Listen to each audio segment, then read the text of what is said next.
Term presentation के बाद आगे का प्रोसीजर क्या होता है और आगे वाला जो प्रोसीजर है बहुत ही इंपॉर्टेंट हमारे लिए होता है, और इस प्रोसीजर में हम क्या क्या चीज़ों को फॉलो करते हैं और कैसे हम इस चीज़ को बहुत ही ईजिली और स्मूथली इस चीज़ को क्रैक कर सकते हैं। तो हेलो दोस्तों, my name is Manoj Kumar, स्वागत है आपका स्लाइस ऑफ साइकोलॉजी में। तो हम इस वीडियो में प्री सबमिशन की बात करेंगे कि लास्ट हमने एंटम प्रेजेंटेशन की बात करी थी कि एवरी 6 मंथ आपके एंटम प्रेजेंटेशन होते हैं। अगर आप एंटम प्रेजेंटेशन को अच्छे से 3 स्लॉट्स को टाइम पीरियड के हिसाब से कंप्लीट कर लेते हो तो आप प्री सबमिशन के लिए एलिजिबल हो जाते हो।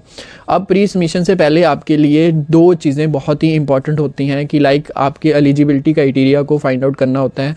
आपके कम से कम 2 रिसर्च पेपर, आपके टॉपिक के रिलेटेड 2 रिसर्च पेपर जो कि स्कोपस में होने चाहिए, वो आपके कंप्लीट पब्लिश होने चाहिए। 2 रिसर्च पेपर, तो वो आप कभी भी इस चीज़ को अपने टॉपिक के साथ रिलेट करके पेपर को पब्लिश कर सकते हो विद इन एंटम 3rd एंटम प्रेजेंटेशन से पहले प्री सबमिशन से। लाइक आप प्री सबमिशन के लिए अगर सबमिट करते हो तो उससे पहले आपके 2 रिसर्च पेपर पब्लिश होने चाहिए। दूसरा क्राइटेरिया ये रहता है कि आपको मिनिमम 2 कॉन्फ्रेंस, 2 इंटरनेशनल या नेशनल कॉन्फ्रेंस आपके टॉपिक के रिलेटेड होनी चाहिए।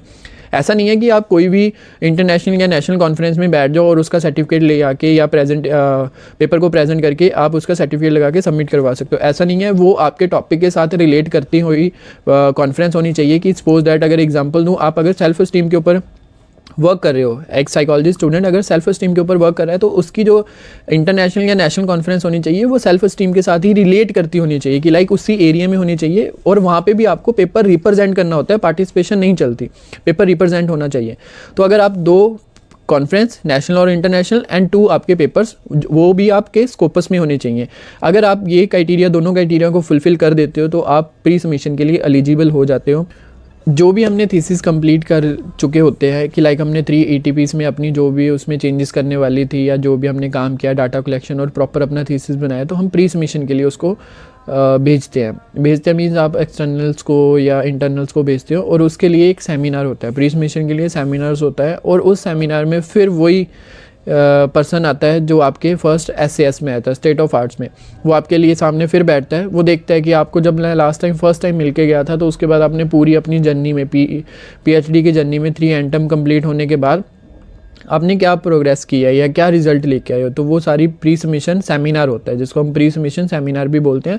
आप एक प्रेजेंटेशन देते हो, वो एक्सटर्नल जो आता है वो उसको सिलेक्ट करता है और उसको फाइनल कर देता है। अगर आपकी कोई गलती ना हो या कोई भी उसमें फॉल्ट ना हो तो आप सिलेक्टेड हो जाते हो, और सिलेक्टेड होने के बाद वो फाइनल सबमिशन के लिए आप एलिजिबल हो जाते हो, और फाइनल सबमिशन के लिए उसको टॉपिक को आगे भेजते हो। और फाइनल सबमिशन के बाद आपका वाइवा होता है। वाइवा के बाद अगर आप वाइवा को क्रैक कर जाते हो, और मतलब जिसको हम फाइनल प्रेजेंटेशन भी बोलते हैं अपने थीसिस की, अगर वो कंप्लीट हो जाती है तो आपकी PhD प्रॉपर कंप्लीट हो चुकी होती है। इसके बाद आपका कोई काम नहीं रहता, आपके घर पे एक लेटर आता है, उस लेटर में आपको एक टैग दिया जाता है जिसको हम बोलते हैं डॉक्टर, और विद इन ABC जो भी आपका नाम है, राइट।